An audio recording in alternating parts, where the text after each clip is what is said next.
What up? This is Robert Horry. Horry, three-pointer. Buries it! You might know me as Big Shot Bob. To Horry for three. Oh, unbelievable. This guy is off the charts. What's going on, Big Shot Bob? Robert Horry from downtown.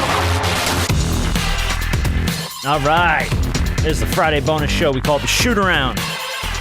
Done 90 of these jokers. Almost 2 years of doing the Shoot Around. That's pretty cool. It's just like extra leftover stuff from the week that we didn't get to on the Tuesday show, which thank you for everybody for downloading the big playoffs edition of the Tuesday show. We do have our awards finalists for the season. NBA announced our awards finalists this year. The three finalists for MVP are Giannis, Shea, and Jokic. I think that's pretty obvious, right? Of those three, who do you think will get that? Shea. Jay. Okay, I'm agreeing with you. I'm going to bring up this story that who sent me this?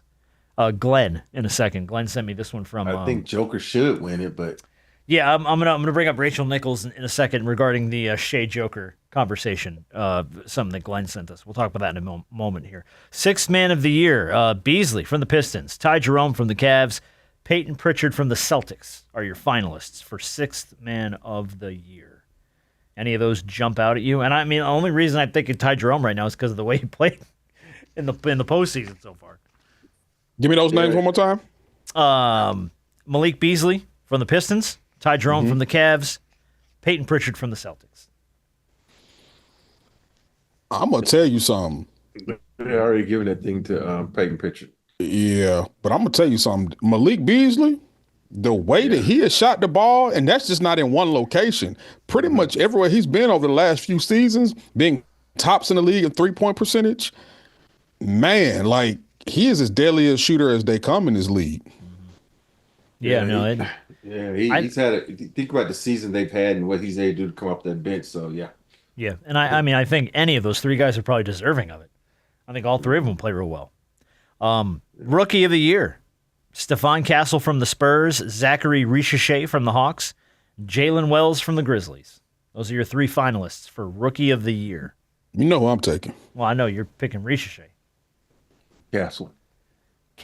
Okay. I'm kind of leaning toward Richeche, though, because I think he's played – I think the expectations for him were a little low, and he's played above what I think most people thought they were going to get out of him.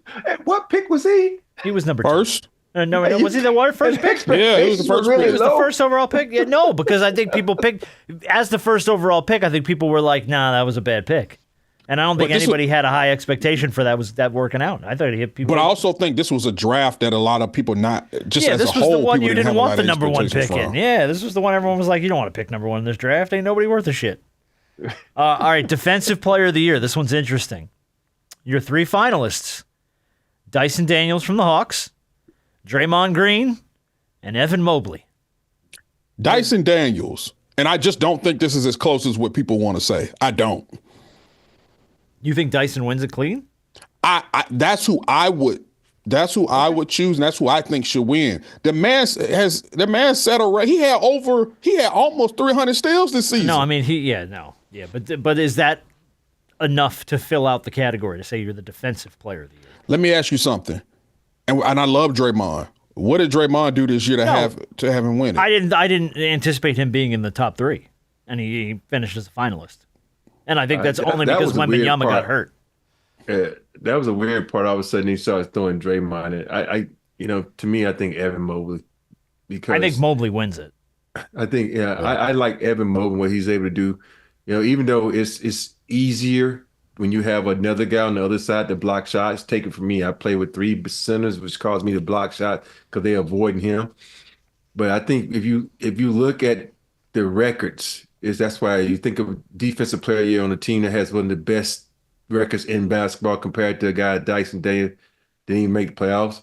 So that's why I think he wins out. Don't get me wrong. I think what he's able to do as far as getting steals is incredible.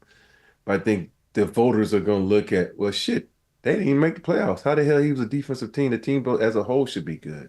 Yeah, I do understand that, and I do understand that what you do personally should be able to impact the team as a whole. So I can see why Evan Mobley is there and how his defensive presence obviously has helped to propel the Cavs to win 60 games and be the number 1 seed in the East. Yeah. I just think when you look at what Dyson Daniels did this season, like the last person to steal as much as they did was Gary Payton, and he won Defensive Player of the Year that year. And what was their record as a team, though?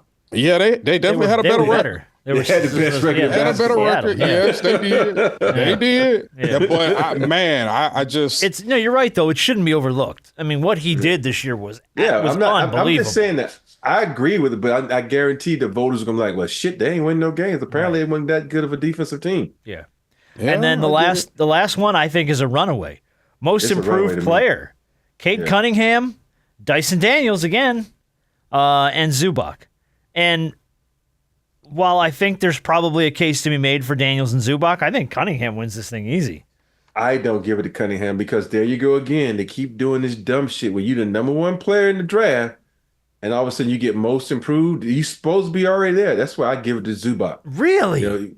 Yeah. I'm going to give it to Daniels. Oh, all 3 of us disagree. And Zubac is averaging 17 and 13 or 16 and 12, but he's averaging.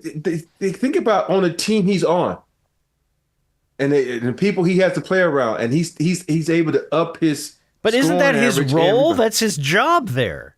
That's Cunningham's role and Dyson Daniels' job there. Right, but Cunningham. Rob. All right, Rob, think about this. When Dyson Daniels was just supposed to be some guy that was part of the DeJounte Murray trade.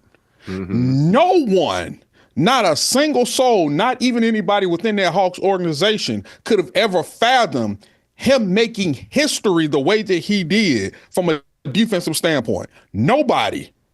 And if they did, the lotto numbers, and I need them. Yeah. No, I'm with you. Nobody saw it coming. He was only supposed to be a guy. He wasn't supposed to be anything special. He was supposed to be a piece in a trade. It's a lot of guys that happen too. So he's just because he happened to a terrible ass Hawks team, don't make it any more special than what Zubac has done. I would have. Here's the thing, and this is the reason I'm leaning toward Cunningham. If you would have told me in October that I was going to pick the Pistons to knock out the Knicks in the postseason on the back of Cade Cunningham, I'd have thrown a tomato at you and been like, get your ass out of here. Because that ain't shit ain't happening, and you're a crazy person, and it's not happening. Yet here I am thinking the Pistons are going to upset the Knicks. So I just think overall Cade Cunningham is like, because there's an expectation. Is that yes to me? I'm like you're the number 1 pick on your team. Your team is done exceptionally well this year. You flipped the damn record, and you're playing well. But to me, your stats are pretty much the same. When you're a ball dominant player like that, and your stats, this falls into the Steve Nash shit to me. So he's like he upped his scoring average by 3 points, 4 points, whatever it was. But you're the ball dominant guy, and you get to do what you want to do compared to what Zubac has to scrape and scrap. As a role and player. Yeah. Okay. That's a fair point. The question from Glenn. But you know what, though? At the end of the day, I wouldn't be disappointed if either one of these guys won it. You know what? I'm shocked, though, that who's not on this list, he never is AR. That was part of the things. I thought there was a lot of buzz about him possibly being a front runner for this award for most improved. Because you think about each and every year, the way he's played the last, and the way he's played even this season over last season. I thought for sure. That's why when I saw the finalists, I was like, damn, I thought for sure he was going to be in the mix. Out of all these, if anybody else, like all the awards we went through, I wouldn't be mad at anybody won any except for one player. If Draymond Green gets Defensive Player of the Year, that's the only one I'd be like, come on, man. That's like a legacy award. It has nothing to do with how he played this year. Yeah. And he didn't have a bad season or anything, but nothing he did this year jumped off the page as like, wow, shit, that guy really deserves some recognition. Yeah. So I wouldn't be mad at any of those. So yeah. No, I think most of these are pretty fair. The question from Glenn that came up regarding the MVP was, did you guys see what Rachel Nichols and James Harden talked about? I guess James Harden had an interview with Rachel Nichols before the playoffs started and said, quote, all the players, we want to see Shea win MVP because of the season he had and because of the winning. But of course, Jokic is the best player. So they agree. It seems like the players agree. Jokic is the best player, but they all want to see Shea win the MVP. Is that like your MJ shit? Yeah, I was going to say. So the question was: has that been your have you seen that a lot in your days in the league, where it was like all the players want to see this guy win, but it's probably going to end up being that guy? Yeah. It's like it's like you think about the great players that only won one: Kobe, Charles, Karl Malone. These are guys who've Shaq, had didn't he win great one? year. Shaq only won one, and you always have that in that era. You have that one great that you got to fucking battle for. Yep. You think about Charles, you had to battle against MJ. Yeah. Karl Malone, MJ, Dream, MJ. And then the next year you had fucking MJ. Then it became what? LeBron and Kobe. Yeah. But Kobe I think it was that LeBron, one probably, era from 2000 until maybe 2010 where they just said, you get an MVP, you get an MVP, No, you it get was an like, MVP. yeah, it was like pass them around. Yeah. It was passed around. And knowing that, Shaq should have won a couple, Kobe should have won a couple, Steve Nash had only won one. It's a I think the bunch of first people. one Nash deserved for sure. Yes. The second one, I Mhm. didn't really understand. Yeah. That. Yeah, so Okay. and like now you think about it, then you get the LeBron era, like fuck. Now I gotta go up against a guy like LeBron. Yeah. And LeBron's only won like 4. How many MVPs he's won? 4? Yeah. 4. And so you're like, think about it. He's played 20 years and he's only won 4. And we consider him the greatest player ever. He's only won 4. How many Mike win? How many? One like MJ won 5? 6? 6? B? Yeah. Jordan? Mm-mm. 5 or 6?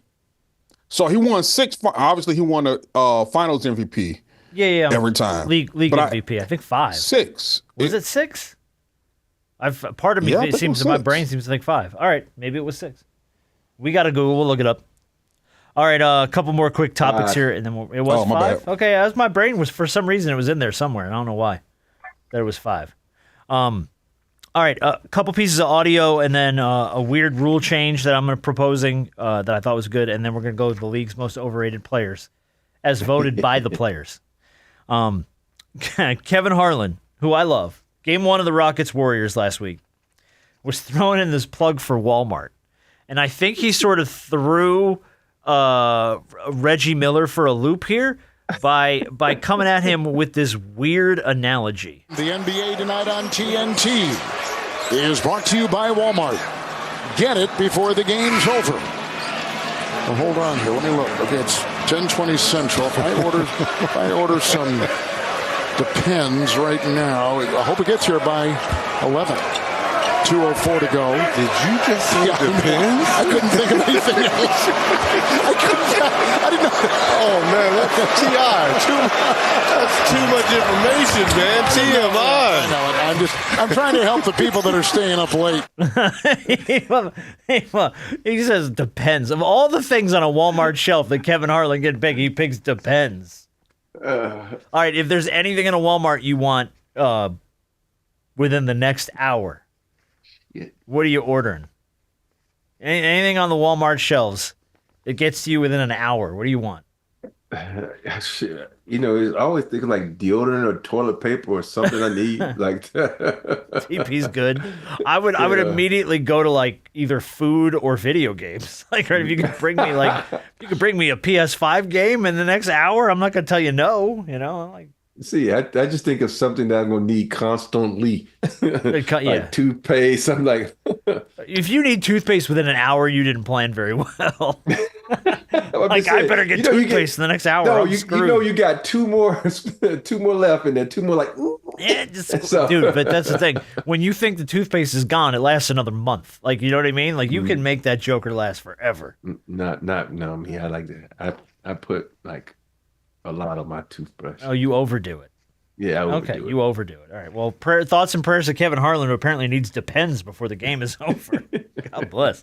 All right. Speaking of not being able to hold it in, did you see Shaq have to break for the toilet on Inside the NBA? Yeah, I saw that. Oh my God! This was after the late game. You're gonna hear Kenny making a point about Kawhi. And then you're going to hear everything that follows, including the awkward Shaq shuffle here. And it goes for a minute, but listen. The other thing about Kawhi is, you all right, big fella? You all right? No. Catching a cramp? He gets Go up. ahead. Keep talking, Chuck. Yeah, we're on TV. I know what we're doing. Go ahead. Yeah, that's that olive oil you've been drinking. I know. Hey, take some matches with you. Hey, listen, he couldn't hold it. He can't hold it. After 40, he can't hold it no more. That's a first. He can't hold it. Unless he's got something. That wasn't something planned, was it? No, That was not planned. Hey, listen, he was in the back talking about he's going to drink alcohol to clear up his No, he's been drinking the olive oil. You know what? olive oil to clean his gut. It's cleaning his gut. All right. I did not like his gait as he left. That was not a typical walk right there. He reminds. Oh, here he is. So, The replay. Oh, yeah. They show his face. That's a serious look. I can feel it. Now he's lipping. There was the gate. There was like. Yeah, number one, drinking that water. Oh, okay. Hey, listen, man. Drinking that water. Drinking that water, huh? Chuck, stop talking so damn much. What you mean? Finish your point so we can go to break. We waiting on you, fool. I'm sitting here like, shut the hell up and hurry up. Sorry about that, America. Now, hold on. I'm going to call BS on this because that was not the walk of a man who had to pee. Like when he got up, he shuffled, and the careful, I got to go and I don't want to shit my pants shuffle. Like where you're clenched up and you're just kind of like doing just trying to get there move. That was what that was. That was not the walk of a man who had to pee. That was a walk of a man who was about to drop one on set. Oh shit! And he had to break for the bathroom. The fact when he saw his face, how he said, "Oh shit, I gotta go." It hit him, and he just got up and he walked. I mean, and it's like he didn't do it subtly. He could have walked off He walked in front of the camera all the way around the table and headed for the bathroom. And Ernie, God bless Ernie, I didn't like his gait. That shit, I fell out, man. Oh my God, so good. All right, let's do one more thing here, and then I'm gonna get your take on the most overrated players. Okay. Every now and then something really stupid pops up on my feed that I feel like I need to bring to you because while this is a dumb idea, I kind of honestly like it. This came from Terrible Take Tycho on Twitter. There's a rule change I would love the NBA to consider. Moving all free throws, besides the and ones, to the end of each quarter. So imagine being a team down by 10 in the fourth quarter, but you have 11 free throws to make. Basically, every game would end in a free throw competition. That will never happen in a million years. Never. But no. I don't hate it though. I hate it. I don't hate it. Cause you like this, in the game, one of those games at 11 o'clock, and you watch, and all of a sudden, okay, now we're gonna go to free throws. Now we got to do 10 free throws, but you got to make them. Mm-hmm. You got to make them. I don't know. I'm part of that, man. I liked that. It'll take all the excitement out of the end of the game, but I thought it was fun. They will. All right, last one from The Athletic. They had 90 NBA players, 90 active NBA players vote on who they believed is the league's most overrated player. Do you have any guess who came in number one on the list as the league's most overrated player? Oh, I know that already. By the players. You do know? Yeah, I know. Okay. Tyrese Halliburton. Tyrese Halliburton of the 90 players received 14% of the vote as the league's most overrated player. Any other guesses who's near the top of this list? Tobias Harris. I don't see Tobias Harris on this list anywhere. No. I don't think he got a vote. Overrated. Let's see. Most overrated player. Trae Young. Trae Young was number 3. He got 8.9% of the vote. There was someone at number 2 that we talked about on the Tuesday show who got paid a lot of money. Draymond Green? Draymond Green is in the list. That's not what I was talking about. He got 4.4% of the vote. Hey, He was number 5. No, Cunningham didn't make this list. You said so. Shea Gilgeous? No, and Shea. I'm trying to think about people we talked about. Someone who got paid a lot of money, who we always... Oh, Rudy Gobert. There it is. Yeah. Rudy got 10% of the vote. So it went Tyrese, Rudy, Trae. Number 4 on the list was Jimmy Butler. which I think is stupid. That's jealousy. I think because of the season he had this year, he just was like, fuck everybody, I ain't playing. And then the next 4 are tied at 4.4% of the vote. You got Draymond Green, Bradley Beal, who we've talked about extensively on this show, Ja Morant, which I don't know if I agree with that one, and Julius Randle. I don't agree with either. But this is the players voting on this. Why would the players feel like Julius Randle's overrated? I can All-Star games. Yeah. Okay. I've also said in the past that I think sometimes Julius thinks he's more than what he actually really is. Like in New York, he was masquerading. Some would say he was a number 2 option. I don't think Julius is a number 2 option. Mm-hmm. That's just my opinion. But that's why I think that's where the overrated stuff comes in. And then the other person on this list, because there's a whole bunch of people that got like 2 votes. The only other person that got a little bit more than that was Joel Embiid. And that's not a bad, I can see that because of the injuries. Because you're getting paid what you got paid and you're on the bench. Yeah, Paul George is on that list? I don't see Paul George. Paul George did not get any votes. Here's the list of people who received at least 2 votes or more. Some of these I get, some of them I will never understand. Yeah. Giannis got a couple of votes. Dylan Brooks. Oh, no, there he is. Paul George. He's on here. Tyler Hero. Drew Holiday. Jaren Jackson Jr. LeBron James. Kyle Kuzma. Sabonis. And Zion Williamson.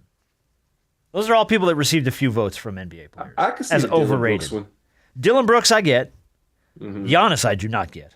I don't get that. Paul George, I don't. I get because of the injuries. Tyler Hero, I thought he played pretty well this year. I think because Tyler Hero game is so up and down, and, how much love he gets for his now. Most people look at consistency when you being considered a great player, and Tyler Hero's consistency has been up and down a lot. But I don't view him as overrated though. Yeah.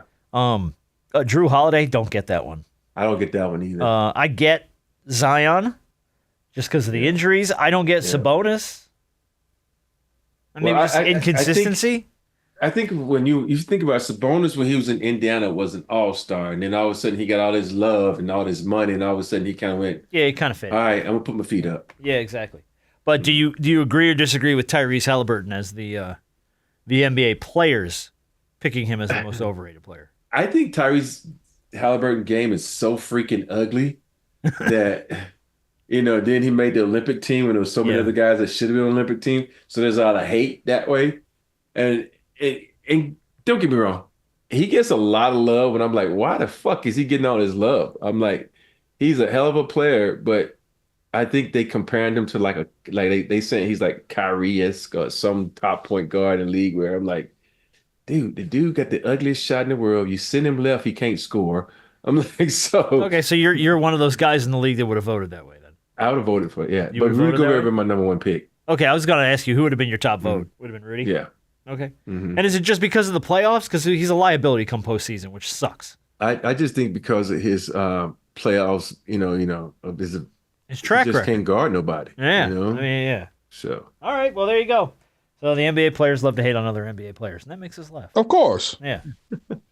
Do they ever make a most underrated player? No, but they should. That's what they should do. Well, but it's got too much positive upside to it, so we're not doing that. We'd much rather shit on guys than give them their flowers. Come on. Exactly. Is this your first day in sports media? Underrated players. Yeah.